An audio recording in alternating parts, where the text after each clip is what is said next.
arms against this enemy.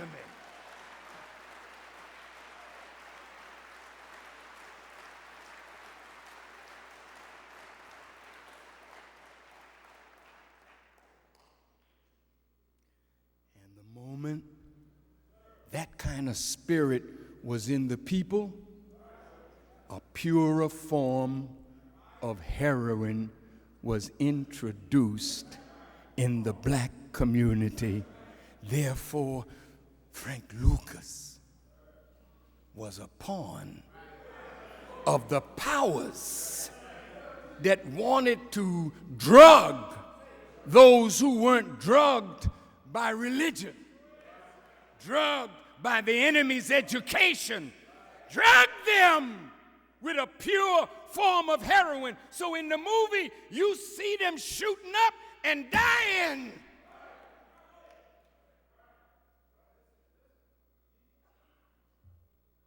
So he was killing his people for this.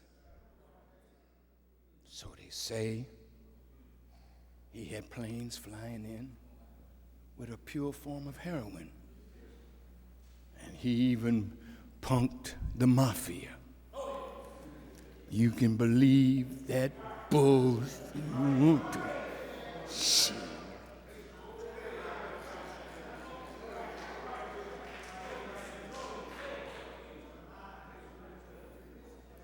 What are they telling you?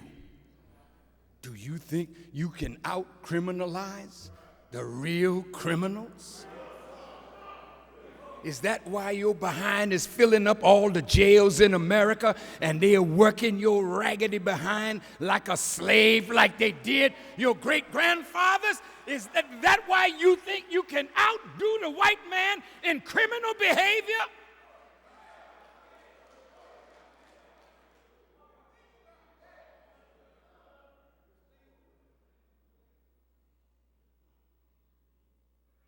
He is the number one criminal. He don't rob you. He robs countries.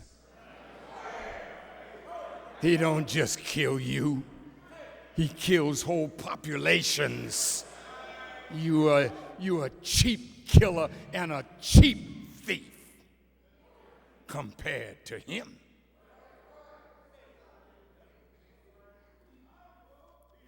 Well, what? Am I saying something?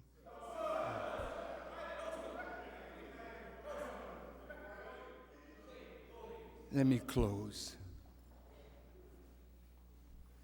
These Satans have decided to kill from 2 to 4 billion people on our planet.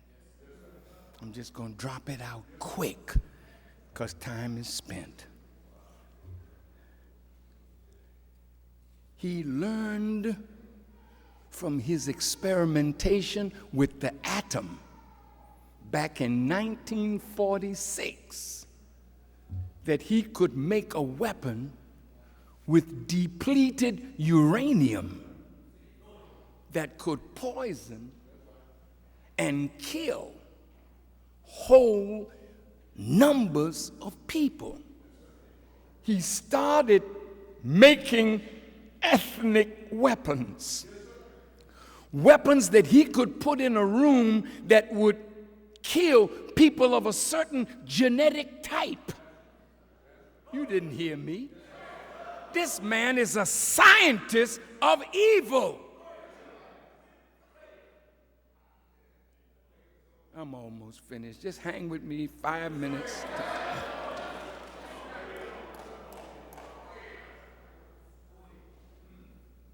Brothers, sisters, look. This man has gotten so evil that a man like Dr. Kissinger, former Secretary of State, said that depopulation of the planet should be a part of America's foreign policy toward the third world. Who is the third world? That's Africa, Central, South America, the Isles of the Pacific. And what did Kissinger say?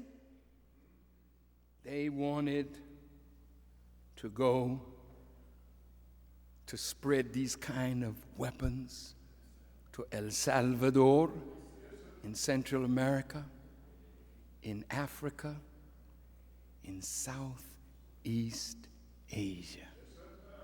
They know how to produce plagues. They know how to produce famine.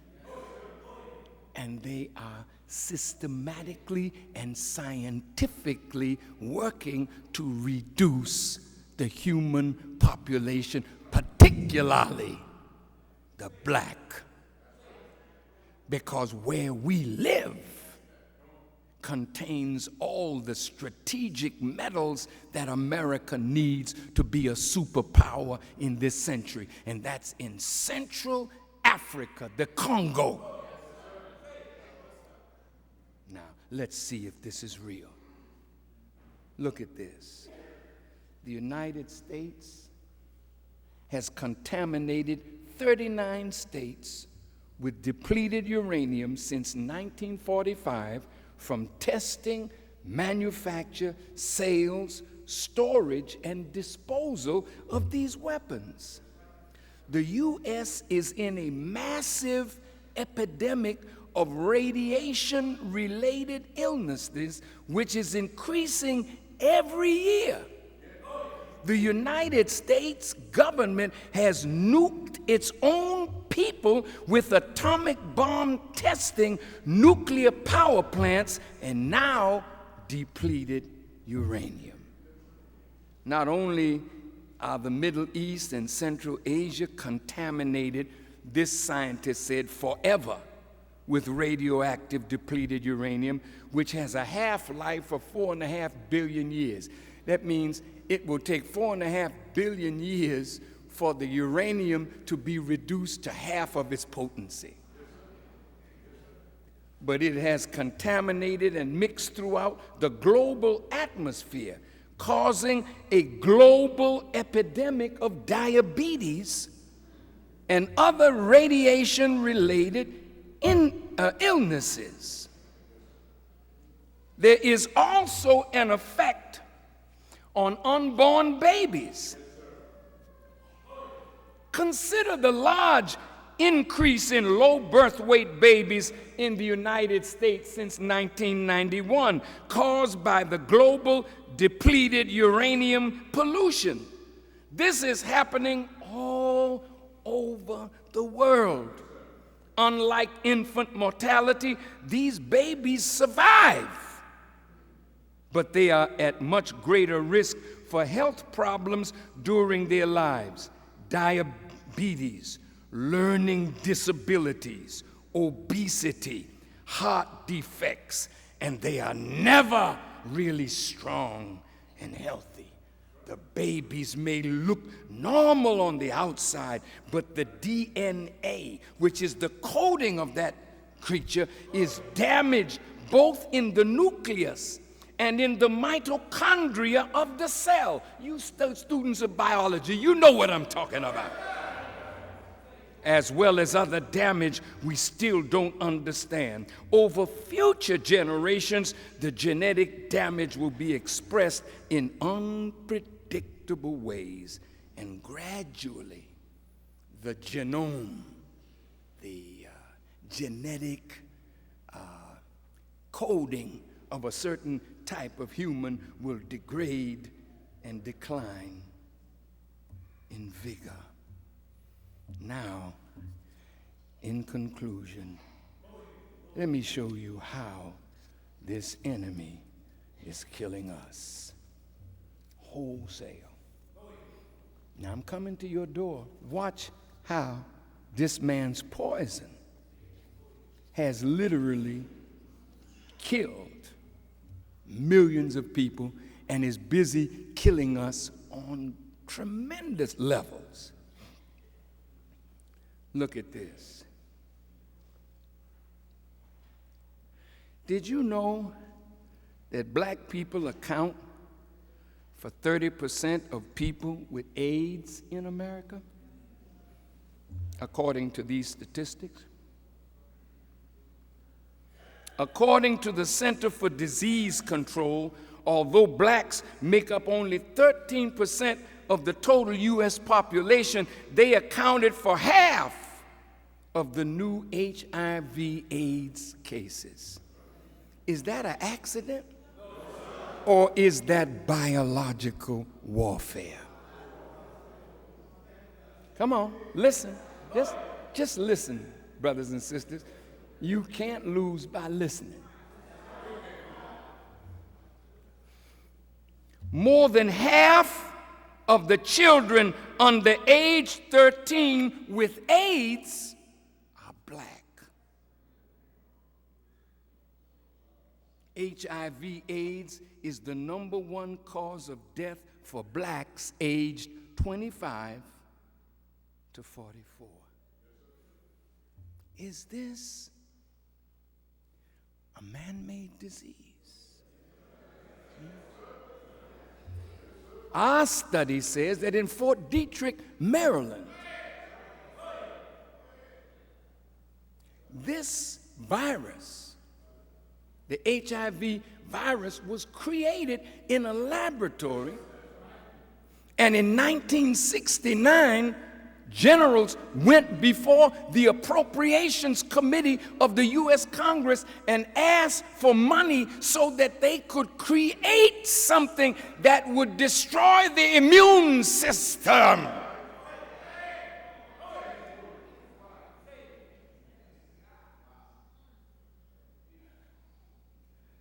So right now, with the immune system weakened, we are prone to all kinds of diseases, and it looks like we died from natural causes, while this bloodshedder, this mischief maker, this murderer is murdering us wholesale.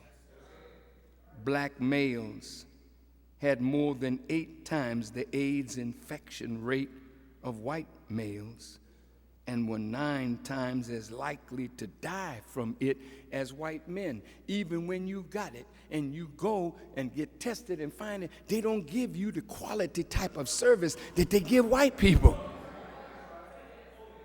Some of you sisters, you're going for your mammogram, and you get a reading, and it tells you you're safe, and you come home happy. 6 months later, you find out you got the disease. What happened to the mammogram? Sometimes once you understand Yaqub's history,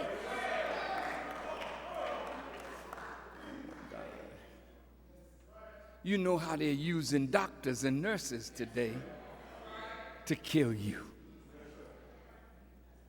Follow me, I'm almost there. Black females, listen to this, had more than 22 times the AIDS rate of white females, and were more than 21 times as likely to die from it as white women. Black infant mortality is more than twice as high as that for whites, and higher than in many third world countries. A black baby is more than twice as likely as a white baby to die before its first birthday, yet babies of largely poor West African immigrants survive just as well as whites. 1 in 7 black babies is born with a low birth weight, which makes them 40 times more likely to die. Oh, brothers and sisters, they're killing us. And they make us love the way we die. That's really deceptive, when somebody can kill you and make you love it. Isn't that heavy? You're a beautiful woman. God knows you could make a preacher put down his Bible, and imam put down his Holy Quran, and the brothers forsake their lessons.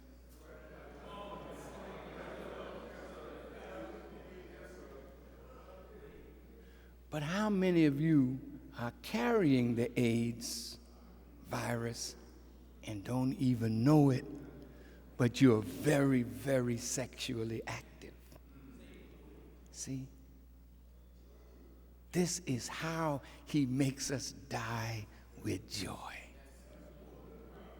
Hey, baby, you so fine. You understand what I'm saying? And you screaming and hollering with pleasure and dying from AIDS.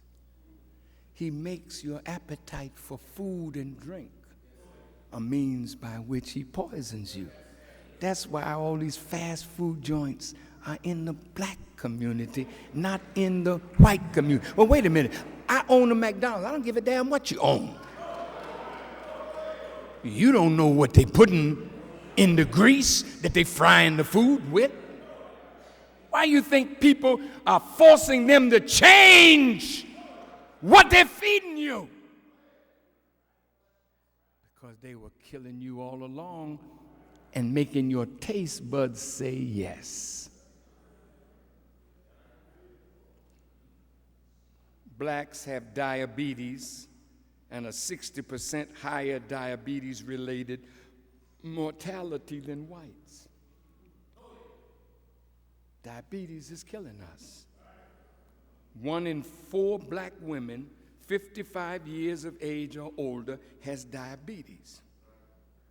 In 1993, 1.3 million blacks were known to have diabetes. This is almost 3 times the number of blacks who were diagnosed with diabetes in 1963. So just